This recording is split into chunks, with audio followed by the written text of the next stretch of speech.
The series was made possible by a generous donation by the Westridge Foundation, MOAD members, and all of you. Thank you so much for continuing to support us. My wonderful guest today is Mikael Owunna, who is a Nigerian American multimedia artist, filmmaker, and engineer based in Pittsburgh, Pennsylvania.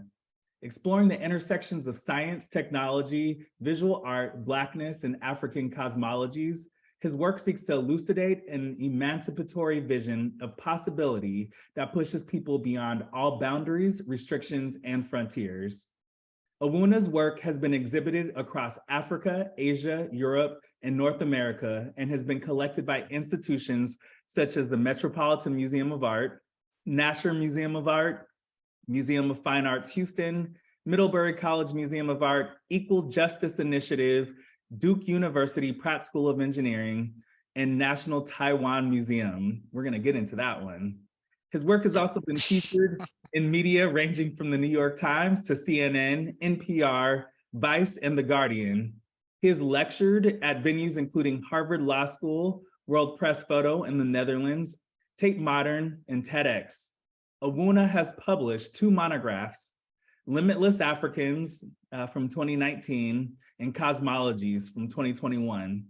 Owunna's multimedia practice includes film, and in 2021, he directed the dance film Obi Mbu, The Primordial House, with Marques Redd.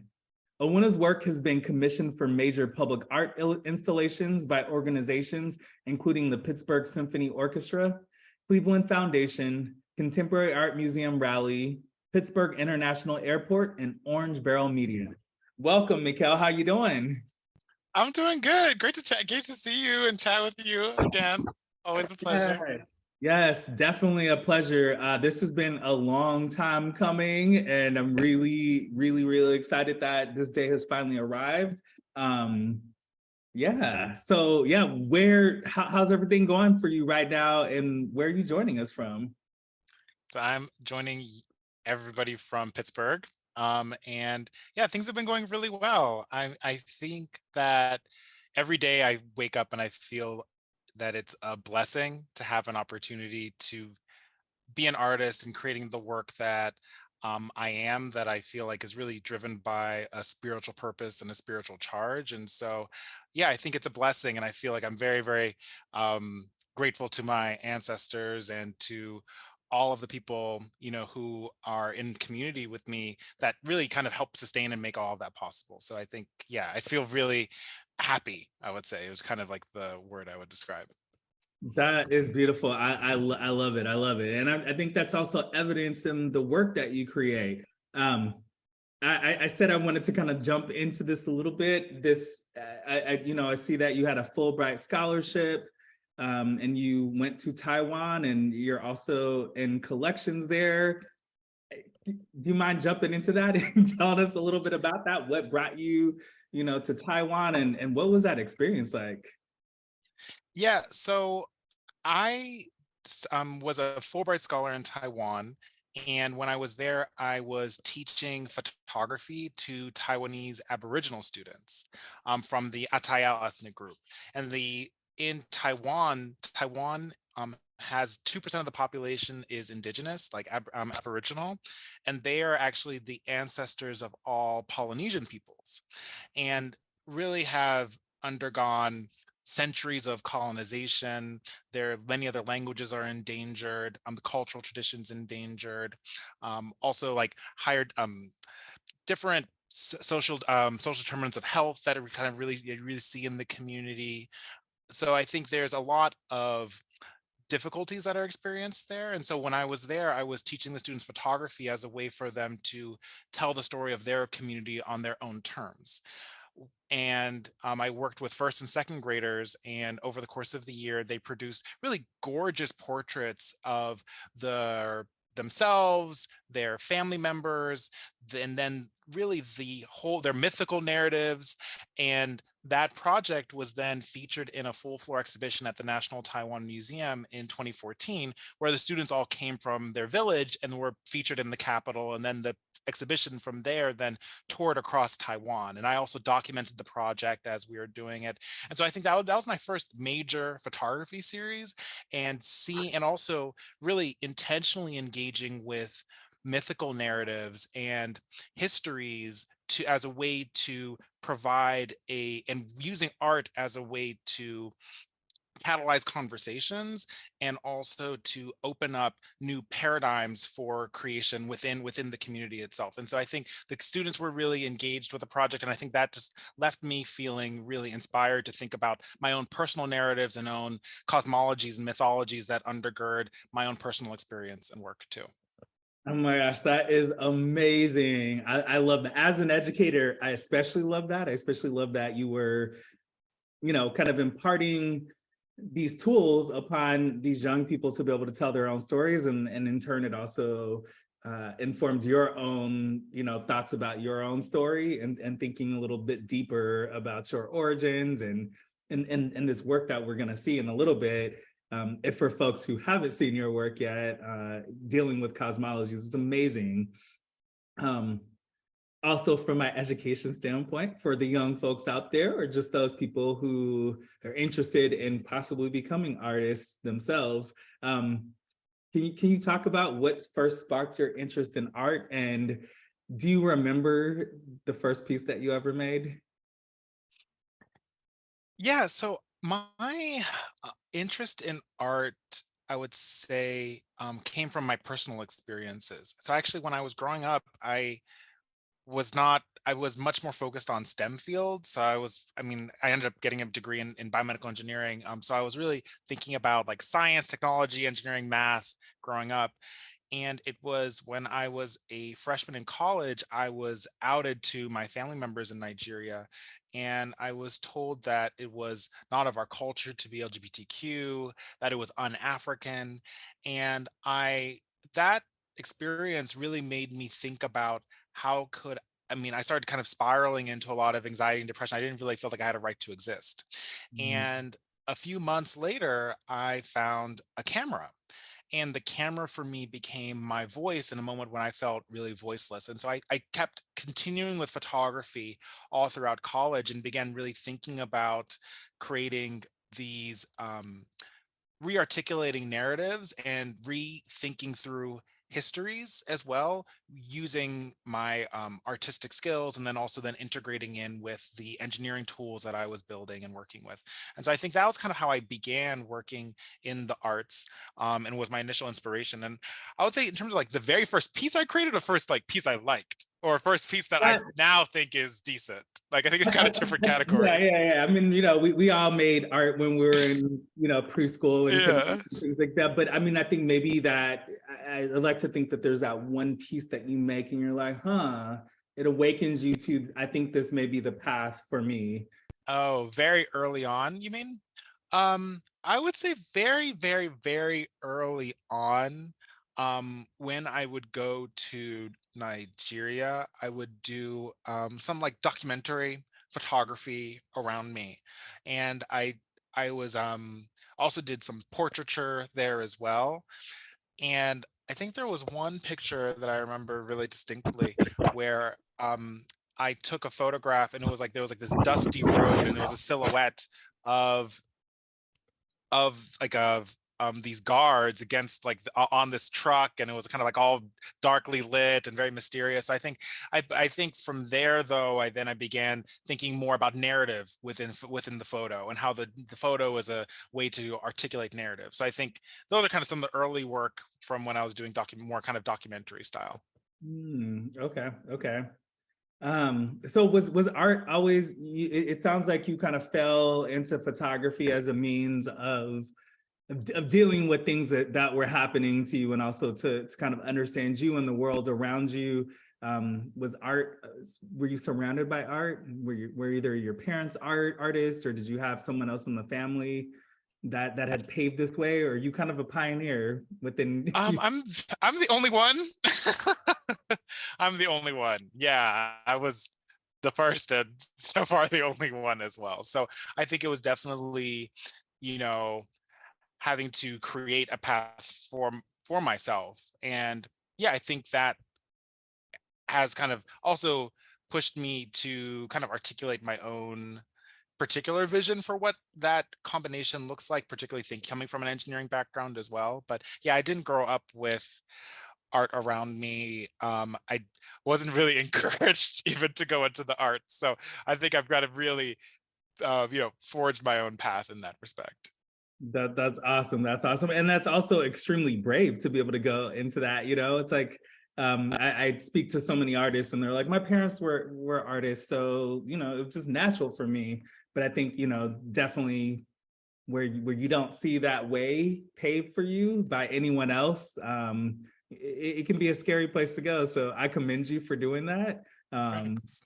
Yeah, so the imagery that you create, these bodies often in this black space, sometimes there, we are seeing the stars in the background. I'm looking at the images that are behind you right now. But sometimes we do see the cosmos as the background, but the cosmos also become part of the human skin, or the human body as well within your work. With those, how did you come about this series? I'm also kind of wondering this interest in space and the cosmos and how that fits into engineering. Yeah. So I would say I can trace a lot of that back to my first encounter with the work of Malidoma Somé. And Malidoma recently passed. He was a Dagara spiritualist from modern day Burkina Faso. And he did an interview with Men Magazine in 1993, where he talked about the role of people who now identify as LGBTQ within traditional African societies and frameworks. And he described how within a Dagara context, so the creator god is this primordial androgynous creator that creates the entire universe. And from that perspective, people who could vibrate both masculine and feminine energies had a special connection to the creator and served as the diviners, mystics, healers, and shamans of our communities. And he referred to the team as the gatekeepers, the ones who um, manage the gates between the physical world and the spiritual world, could take people on shamanic journeys, retrieve messages from ancestors, and bring them to the village to help heal the village.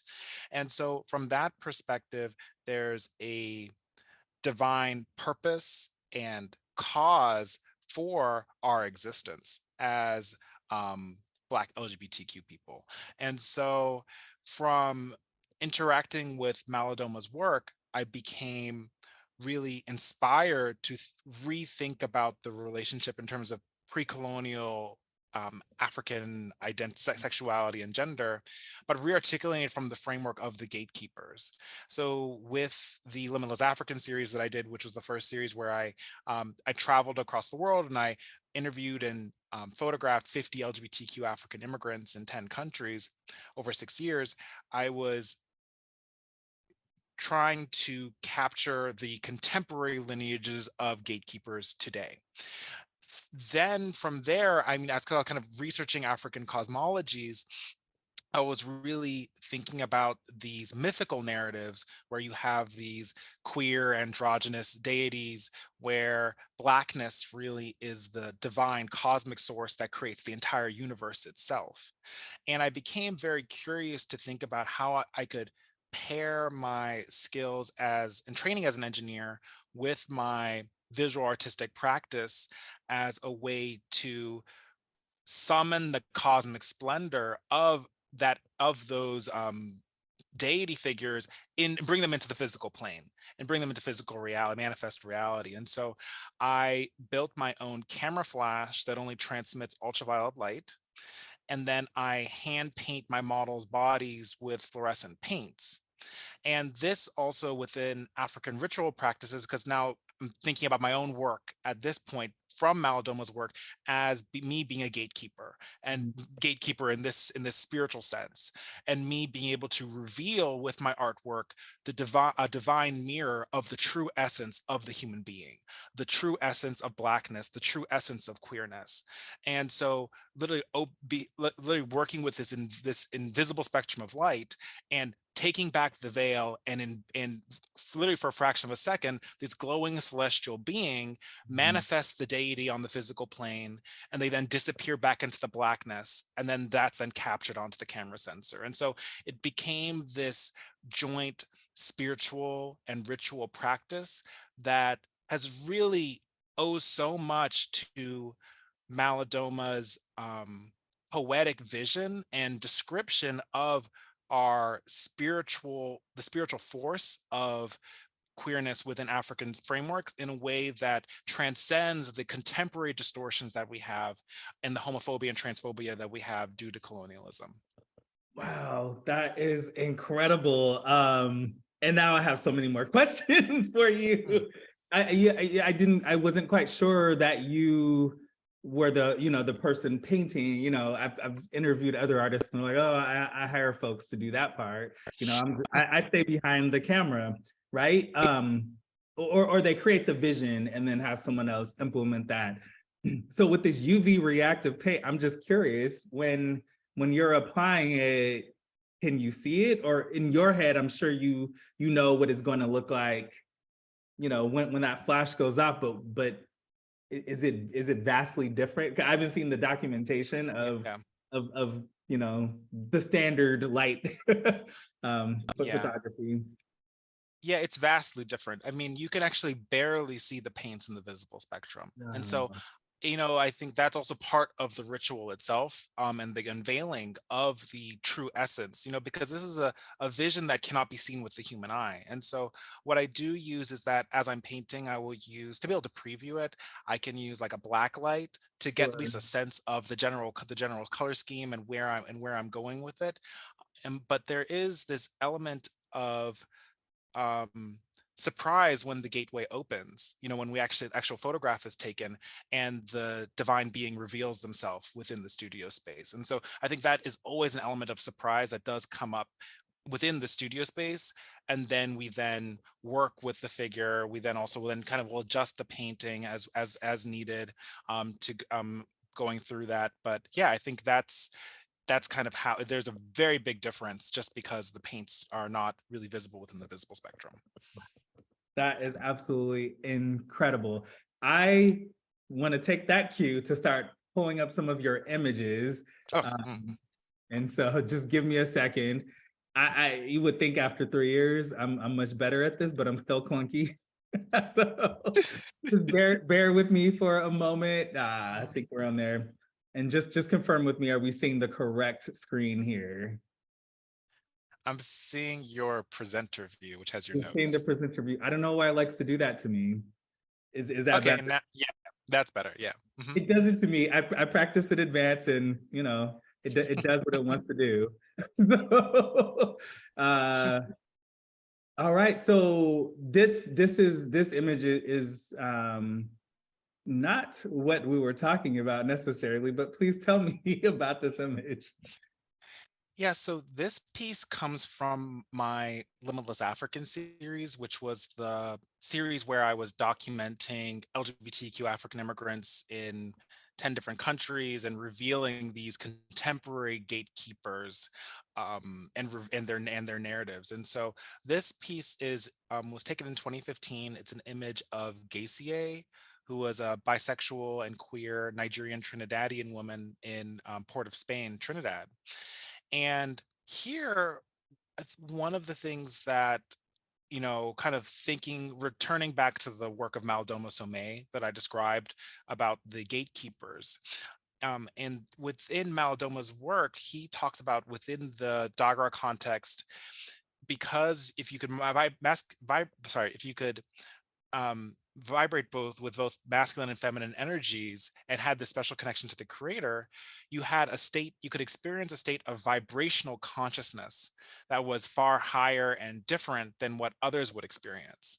And so here in the image, we see Gautier quite literally levitating, you know, in the rapture of a deep trance and flying to the other world to gain and retrieve needed wisdom and then returning back to the physical plane. And so this piece really captures the vibrational affinity, the magic, and the metaphysical understanding of queer African identities within the within this larger framework and cosmology. Mm, that is incredible. And you know, thinking about, or as you're talking about this, it makes me think about your relationship with the models that you're engaging. And I just want to know more about these. Are you mostly working with professional models, or are you working with folks, you know, that are friends, or is it a combination? What's your relationship with the subjects of your work? Yeah, with the Limitless African series, I was working with kind of really a large community of like friends and kind of people who I met who reached out to me. And so it was there weren't professional models involved with the work. With Infinite Essence, it was a mixture. There were friends, there were people who reached out to me to participate, and then there were also professional dancers. So this is also when I began working with professional dancers from um, companies including like Alvin Ailey, Dance Theater of Harlem, Pittsburgh Ballet Theater. So I began expanding and working with and thinking about particularly how ritual movement is used within African traditional frameworks to replicate and evoke the movement of the universe itself, and Mm. replicate the movement of the galaxies and also this vibration of the atoms. And so working with dancers has since evolved into becoming a really major part of the practice in terms of collaborations with dancers. That is amazing. Yeah, I'm constantly noticing, I mean, even with this floating figure, just like, Mhm. huh, you know, I start to wonder about the mechanics of the piece, but you know, dancers are able to, you know, evoke anything with their bodies. A great dancer, Yeah, right? but he's actually not a professional. He's not a dancer actually. Wow. So Okay. yeah. Okay. Mhm. Yeah. So Beautiful. we're able to, Beautiful. yeah. And this is one of the earlier Limitless African pieces. Yeah. Infinite Essence. Infinite Infinite. Essence from the Infinite. from the subsequent series. Yeah. So here you see this was created using the ultraviolet flash that I built, and then the fluorescent paints. This piece is entitled The Flying African, and it references an African American myth. Have you heard the myth of the Flying Africans before? I've heard of, you know, the people could fly and, you know, those other stories. Yes. But you know, Yeah. please tell, because audience members may not have. Yeah. So um particularly along the coasts of Georgia and South Carolina, there are myths that persist to this day of enslaved Africans who are able to escape bondage by taking flight and returning to their African homelands. And there are many hypotheses as to the origin of this myth, but many people point to an 1803 slave rebellion known as Igbo Landing, Mm. where a group of enslaved people, predominantly Igbo, overthrew their captors aboard a slave ship. They drove the ship ashore on St. Simon's Island in Georgia, and they were about to be recaptured. And before they could be recaptured, they walked into the creek and they drowned themselves. And they chanted, "The water spirit brought us, the water spirit will take us home." And they flew home into the protection of the primordial blackness and these primordial creator gods. And so this piece is an homage to the flying Africans and this African American myth. And so the different pieces are all themed around different myths from the archive of the African diaspora. Oh my gosh, that's beautiful. Thank you so much for sharing that. Mhm. Um, of course, you would tell it so much better than I could tell it. That Oh, That is incredible. So all of your pieces are referencing individual stories, and illuminating them. That is amazing. Yes, exactly. Yeah. From within within the series. And so really thinking about how these cosmologies provide a framework for us to re-understand Blackness as the divine source from which the entire universe emerges, and to revive these endangered knowledge systems. I mean, I think even as we'll be progressing, I mean, I have even looked at, from my own family's background being Nigerian and Igbo, Mhm. there are myths from there, the creation myths that my own family have never heard of. The only creation story that they've heard of is Adam and Eve. And I mean, this is like, even growing up in Nigeria, the erasure of the indigenous myth and indigenous narrative. And so it's become a really important part of my role as an artist, healer, and gatekeeper in this, from this traditional perspective, to reveal to us again the true essence of our identity and reconnecting us with these ancestral, larger ancestral lineages, and cosmologies. Yeah, I mean, I think that's pretty fantastic. You mean you were starting off the conversation with, this kind of anti-LGBTQ sentiment that seems rampant, in several places throughout the African continent. Nigeria being one, and when you go back to these creation stories, Yeah. there's all these deities that are they can shift their gender identity. They can also give birth to other people. You've got Yeah. these sometimes masculine energies that are birthing, and so it's it would seem like an understanding that there's different identities, different sexualities are right there in these original creation stories.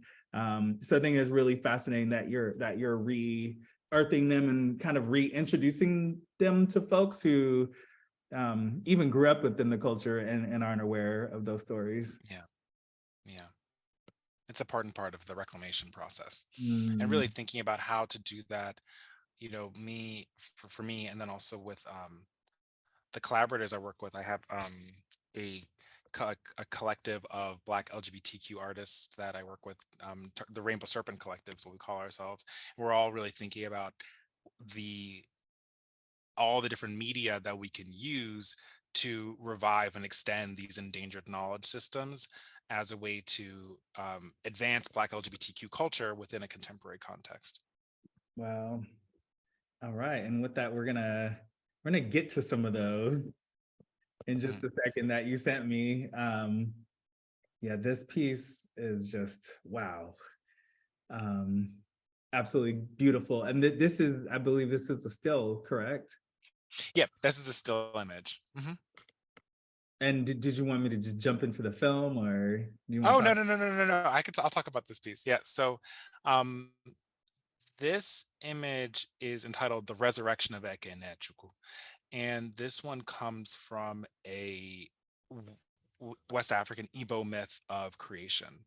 And within the Igbo myth of the Odachi, Ka Odachi, there's the fire elemental creation story. At the beginning of the universe, all was one in the blackness of space. And there were two polarities. There was the masculine polarity and the feminine polarity.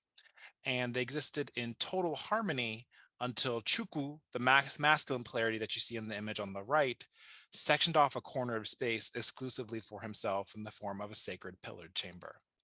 Eke Nechuku on the left, his feminine double, became curious, and one day she enters into Chuku's chamber to see what the mystery of what's happening inside. When she does, an explosion rips through the universe. A ball of fire consumes Ekenet Chuku's body, martyrs her, and kills her. Chuku exits his shattered chamber. He finds her body and he begins to weep over her. And as he cries, his tears purify, they heal her, and in one spectacular moment, she rises from the dead. And the resurrected form of Eke Nechuku holds the entirety of the physical universe on her body. And so today we all exist as forms on the resurrected body of Eke Netchukwu. So here you see Eke Netchukwu resurrected. You see this on the set design in terms of the background, the tears of Chukwu raining down upon her. And then her body holds the memory of what happened right before the explosion, as her hands were spinning the universe spinning this cosmic string into existence, which becomes the fabric of the universe. And her feet are arched as she was creeping into Chukwu's chamber. And so there also are all of these really deeply scientific modalities that are encoded within African cosmologies. I mean, even the string that Eke Netchukwu is spinning has deep resonance with string wave theory that's being discovered and explored today. It also has resonance with the idea of the cosmic web, which is the mat of dark matter and dark energy that spreads across the entire universe, connecting all of the galaxies. And so these are all different forms that then emerge within the work. And so this is the resurrection of Eke Netchukwu. Yeah, that's the that then summarizes and pulls the piece together. That you know, as you're talking, I'm like, okay, I can see your background in science. It's really comes through. You know, and then I love that you're also connecting this with ancient and mystic wisdom. You mentioned string wave theory, and that's something I have never heard of before. For someone who has no idea what that is, can you say can you give us just a brief introduction to that? Because I have no idea what that is at all. Yeah, so I mean, this comes from theoretical physics, and it's really this idea that reality is made of all of these infinitesimal vibrating strings that are smaller than atoms and that create the entirety of the universe itself.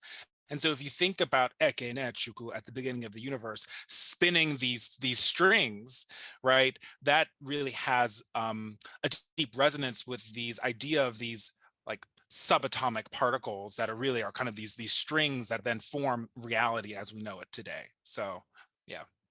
Wow, that is impressive. I haven't heard of that, and now I'm gonna look that up and take a deep dive into that, because that's, yeah, smaller than atoms, and this is something that scientists are beginning to discover. Yeah, and I think one of the things that's fascinating is that with the research that I've been doing, it's been really fascinating seeing the way in which African cosmologies, in many ways, I mean, actually has more observation than what modern science is even trying to catch up with. I mean, the Dogon in West Africa and modern day Mali were observing the orbital period of Sirius B around Sirius A and doing detailed rituals around that orbital period for millennia.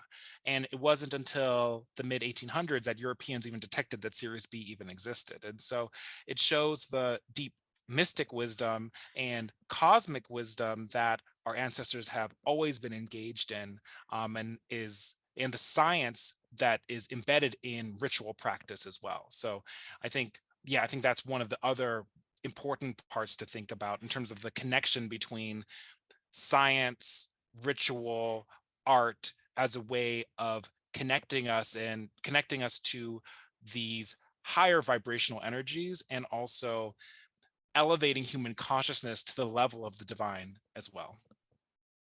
Beautiful, beautiful. All right, we've got some videos. Zoom is a little funky with videos, so thank you, Sade. That was an amazing capture. So Sade wrote into the comments, "Science embedded in ritual practice defines it beautifully." You absolutely did. Completely agree. So some of the beautiful videos, I hope they play correctly. We'll see. Zoom is sometimes a little funky, so.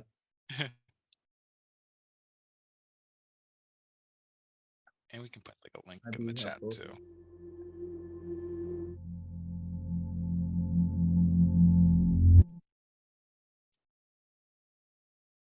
Oh, did I stop it? What happened?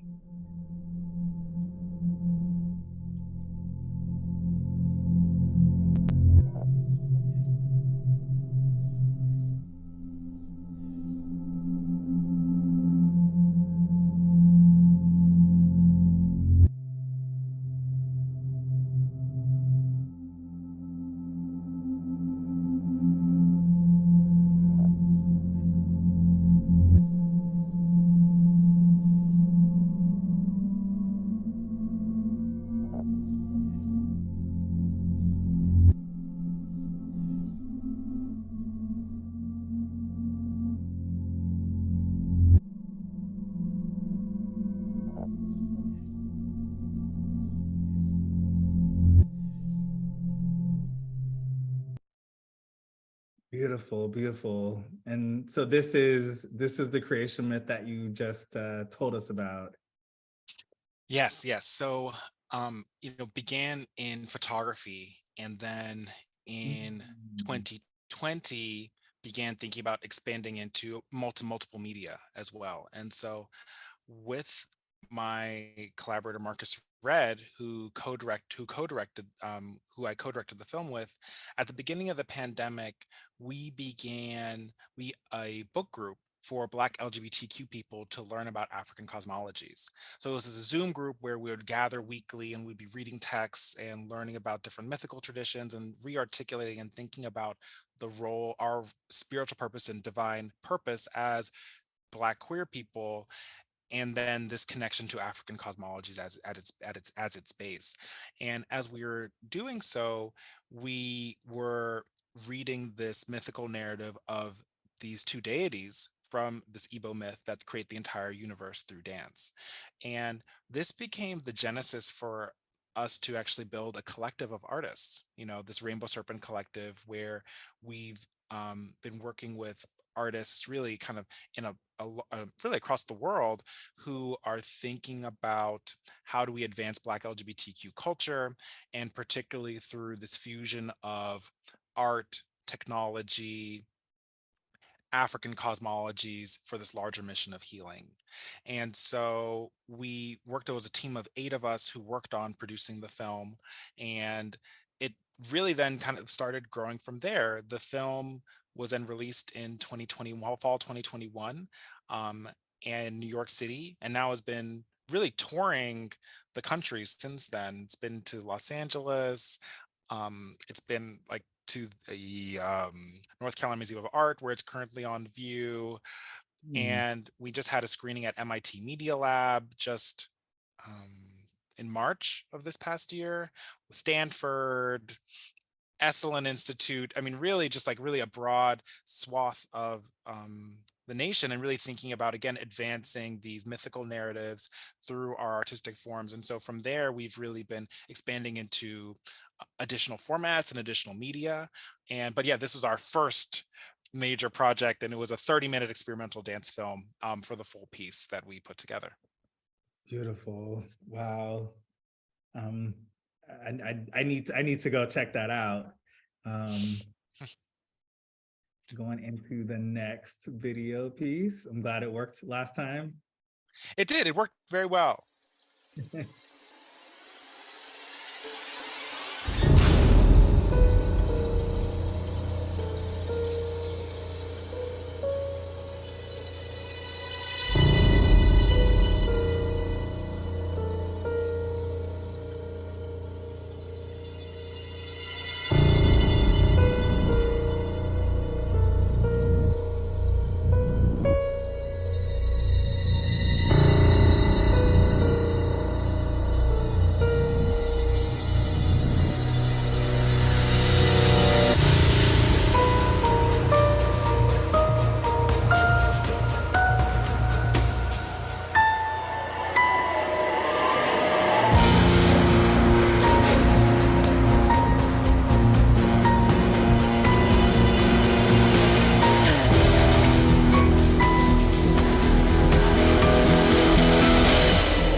Stunning.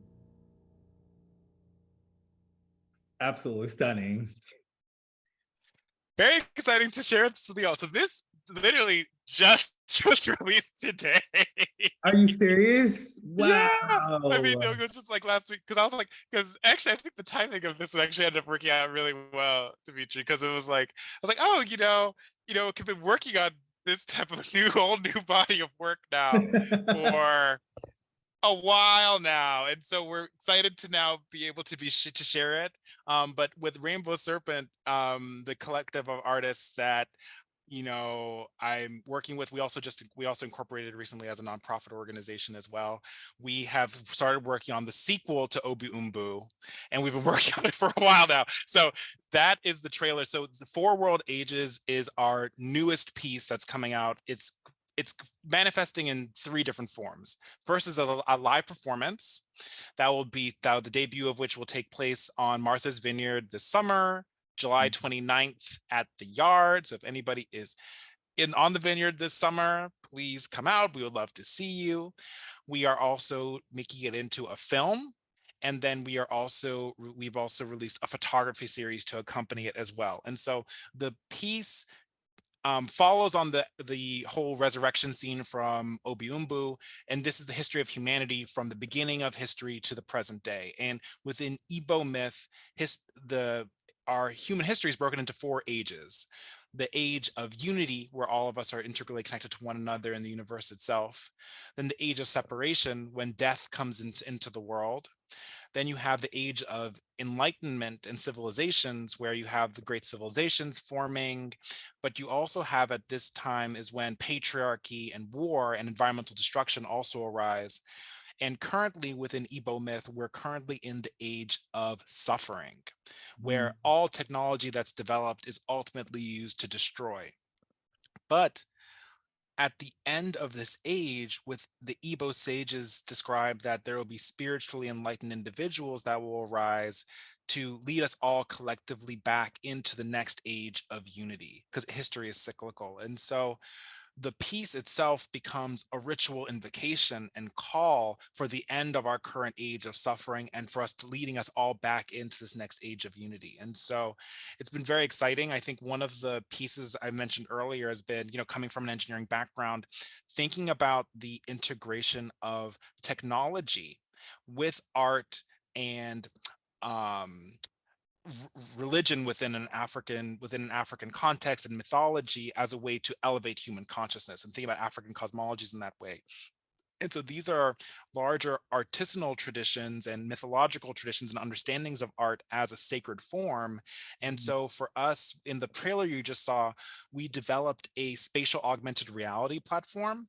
And what that means is that, as you saw, as the dancers were moving, the projections were moving dynamically with them as well, covering them with mystic ideograms from African cosmological traditions. And that's created, actually was a really complex process, because we use a combination of depth cameras, motion capture technology, real-time 3D rendering, and the computers, and processing the visual in real time, and then we project it back onto the bodies to trace their bodies. And so it's really thinking about the larger interaction between technology, visual art, and cosmology used together as a way to elevate human consciousness and to connect us to these larger mythical traditions. So I think that's kind of just the backdrop and kind of the continuation of the missions that the earlier work has been about. Wow, that is incredible. So I also noticed in the end, in the credits, you're working with a very large team of folks to be able to pull this off, right? We're just seeing the snippet, but wow, I've seen projector mapping usually on a stationary object, right? A building, something like that. I've never seen it, projector mapping onto a moving live human body that's constantly changing. So, wow, that's wild. Thank you. Yeah, and when I think another challenge that we had to overcome too is that a lot of these technologies have not been calibrated to work with darker skin tones at all. And so we had to really build a system that could track Black dancers as they moved across the stage, and then covering them with these mystic ideograms from African cosmologies. So how do we bring African cosmologies into the most cutting edge developments in technology to make sure that these mystic art forms are elevated and are not erased? Oh, that's gorgeous. That's gorgeous. And I'm assuming as you're going through this process, you're also creating these new tools. Is there any plans for these tools to be disseminated for other folks? Or are you not done with playing with them yourself yet? That's an interesting question. There are not plans for that right now, but Sure. maybe. I mean, I hadn't thought about. Yeah, maybe that could be a good idea. Yeah, hey, you got this new product. There definitely is a need, and we know photography and all photography related media have this very long history of not capturing dark skin very well. Yeah, 1,000%. Yeah.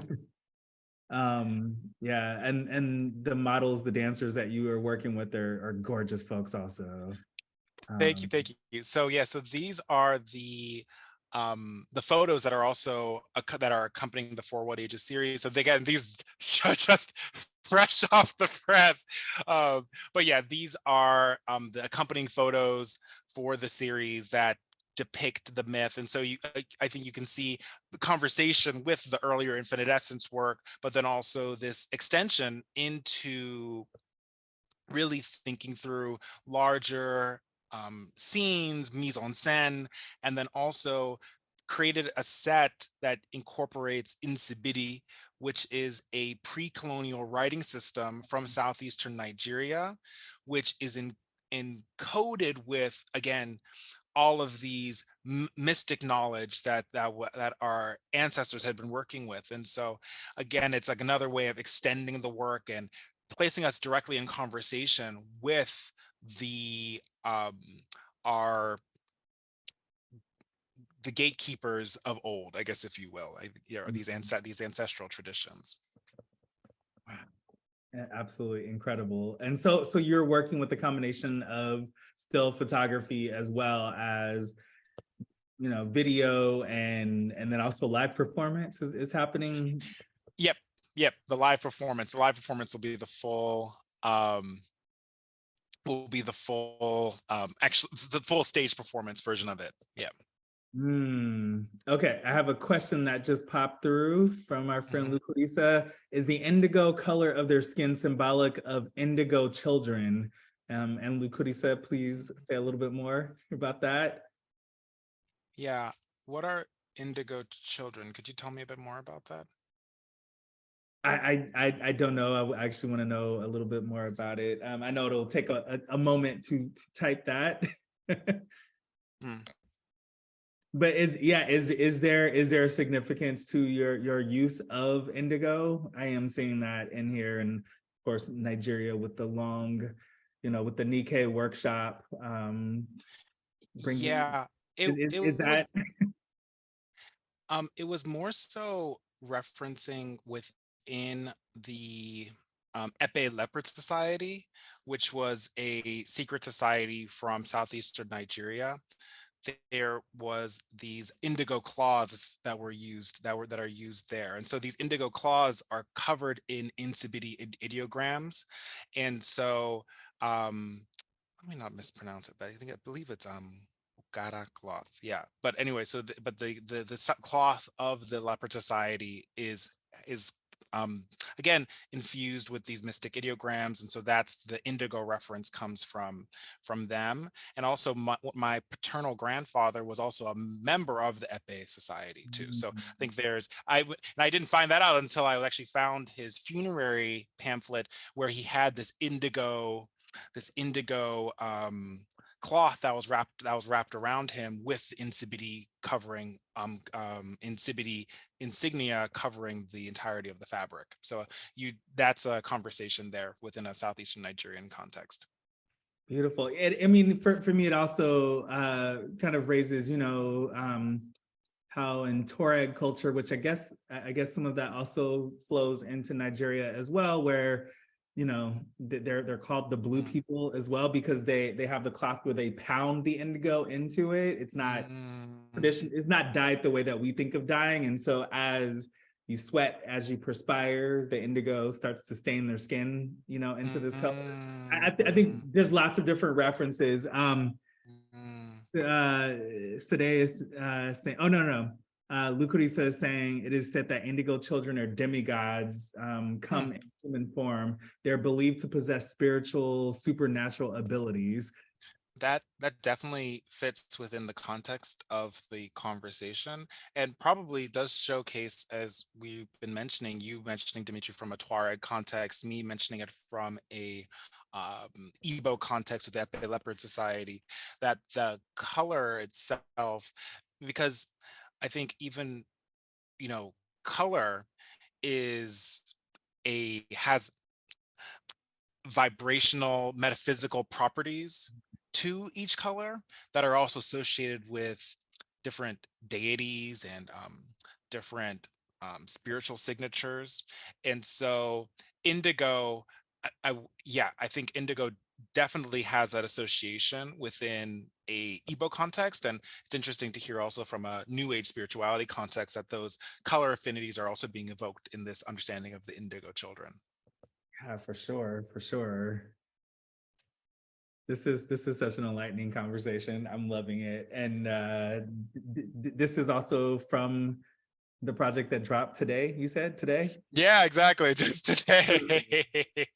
I love that. Yeah. Yeah. So again, you can see the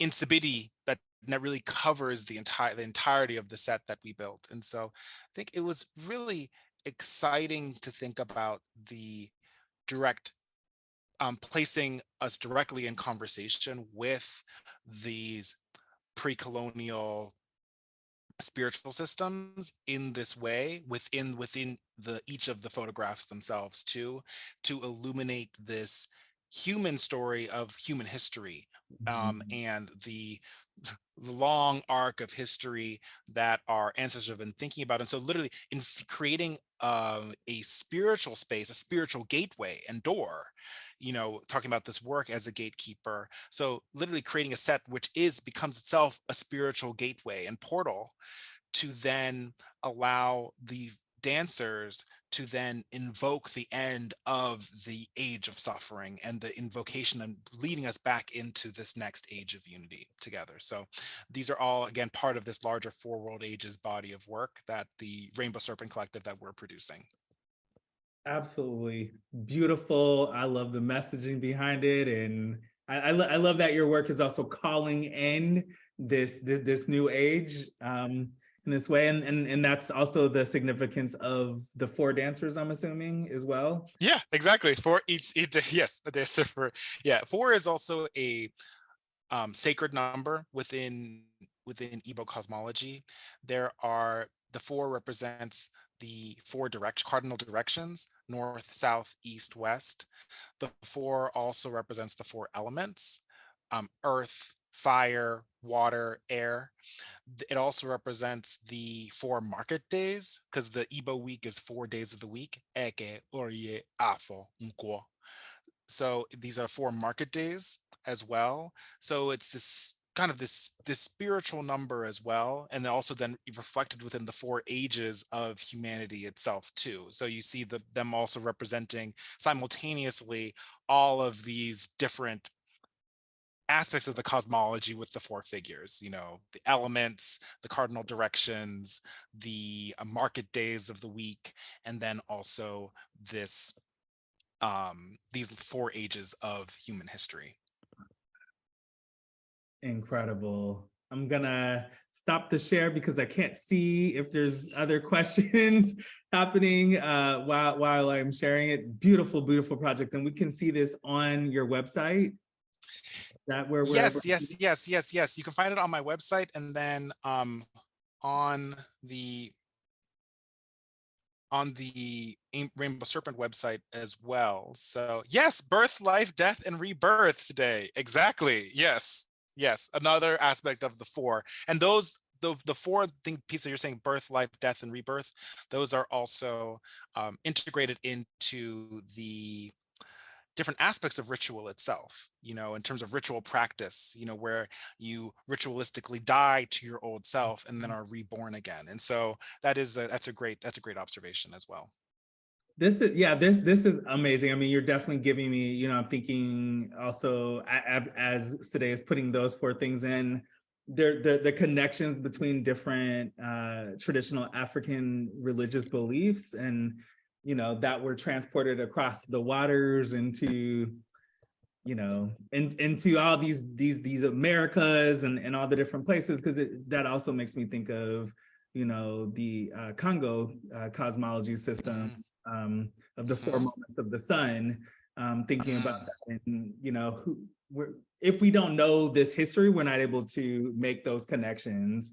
It seems like they come from one place, and now you're enlightening me and teaching me, you know, about these things that also are coming from, you know, Southeast Nigeria as well. Yeah. And we're surrounded by metaphysical forces every single day. And I think thinking about the way in which these spiritual forms were embedded within the artistic traditions from our from these practices, even within within African diasporic traditions as well, how these indigenous spiritual practices were infused with this sacred understanding and sacred knowledge, Mm, and thinking about the importance of us being surrounded by that versus with the distortions of the matrix of white supremacy and the metaphysical barrage that we're constantly living under every single day. And so the incorporation of those aspects is also a ritualistic invocation, again, for to break us out of the spell of white supremacy itself. beautifully stated. Mic drop on that one. um that's, yeah, for me, that's one of those enough said moments. I did get a question. I feel like you answered it, but maybe we can go into it again. Does your technique reflect what you were trying to convey within your artwork? So is the technique for how you're working, you know, with the models, with the paint that you're using, with the way that Mhm. you're capturing these unseen things that you know, these things that our human eyes can't detect, um is it reflecting your goals within the work? Yeah, I would definitely. You know, there's many different layers even to that question in and of itself. I would say, firstly, that the body painting aspect of the work is a ritual in and of itself, where body painting rituals within traditional African context were seen as a way of revealing the true essence of a person to the world. And so by being adorned in the paints and adorning people in these paints that are literally invisible to the human eye, and then building this camera flash that only transmits ultraviolet light to then reveal and illuminate the reality of the being, to showcase, open the gateway and showcase their true form, that in and of itself is a part of the ritual work that the artwork is in conversation with and really actively thinking about. And so the technique is definitely tied into that and is part of the larger spiritual purpose and drive that pushes me every single day. Yeah. Amazing.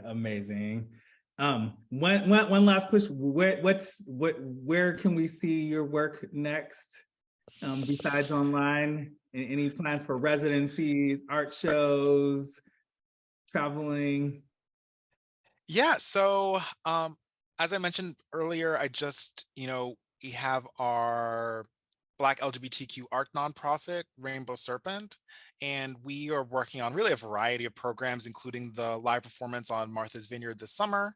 That's going to take place for the four What Ages on July 29th at the Yard. So in case anybody's interested, you can, I guess I think we're just putting the website in the chat, but you can also follow on Instagram, all of that stuff, join the newsletter. We also do healing retreats as well as part of our mission and drive as these contemporary gatekeepers. And so actually this weekend we have a retreat that we're hosting at the Esalen Institute in Big Sur. Oh, nice. So we're going to be in, I guess, Northern California for that, entitled Harnessing the Power of Creation Through African Ritual. And this is open to people of all backgrounds who are interested in African and being introduced to African ritual practices. And so we're hosting that there. And then on next Monday, we are hosting an event at 7 p.m. in Berkeley at the Alembic. So that's another another workshop that's entitled, I guess I can find the link for that too, if I can find it in time. But that workshop, oh, here it is. That workshop is entitled Energizing Your Nine Bodies. So it's an exploration of, again, within African spiritual traditions, particularly thinking about ancient Egyptian Kemetic traditions. There was the idea that we didn't just have our physical body, that we had nine spiritual bodies that existed on different planes of existence. So how does ritual practice allow you to energize those all 9 of your spiritual bodies? So we have those 2 kind of healing retreat programs coming up. Just in terms of what's up now, there's a exhibition at the North Carolina Museum of Art entitled Reconstructing the Primordial House. That's currently on view in case anybody is ever in Raleigh. It's up until the end of 2024, so they have about 2 years left. Obi Mbu is continuing to tour the country, and then on June 27th, again, this is kind of announced. I don't know. I'm giving you all the exclusives, Dimitri. I love it. I love But it. That's what I'm here for. I have a commission with the Andy Warhol Museum that's opening on June 27th as well.